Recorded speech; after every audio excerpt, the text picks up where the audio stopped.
Italianët po votojnë në referendum për lehtësimin e rregullave të shtetësisë dhe forcimin e mbrojtjes në vendin e punës, me shqetësimeve se pjesëmarrja e ulët mund të konsiderojë procesin të pavlefshëm. Votimi filloi mëngjesin e së dielës dhe do të vazhdojë deri të hënën. Çështja e shtetësisë në fletën e votimit pyet italianët nëse mbështesin uljen e periudhës së qëndrimit të kërkuar për të aplikuar për shtetësinë italiane me naturalizimin në 5 vjet. Një rezident nga një vend jo i Bashkimit Evropian, pa martesë ose lidhje gjaku me Italinë, duhet të jetojë aktualisht në Itali për 10 vjet përpara se të mund të aplikojë për shtetësi, një proces që më pas mund të zgjasë me vite. Mbështetësit thonë se reforma mund të prek rreth 2.5 milion shtetas të huaj që jetojnë në Itali, dhe do të sjellë ligjin e shtetësisë së Italisë në përputhje me shumë vende të tjera europiane, duke përfshirë Gjermaninë dhe Francën.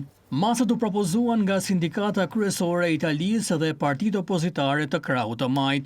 Kryeministrja italiane Giorgia Meloni deklaroi se do të paraqitet në qendrat e votimit, por nuk do të votojë.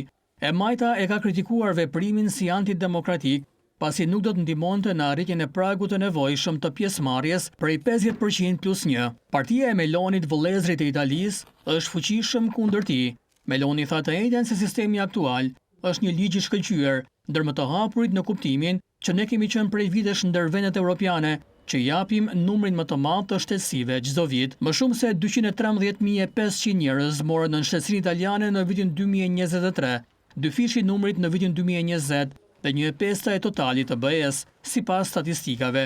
Më shumë se 90% ishin nga jashtë vendeve të BE-s, kryesisht nga Shqipëria dhe Maroku, si dhe Argjentina dhe Brazili, dy vende me komunitete të mëdha emigrantësh italian.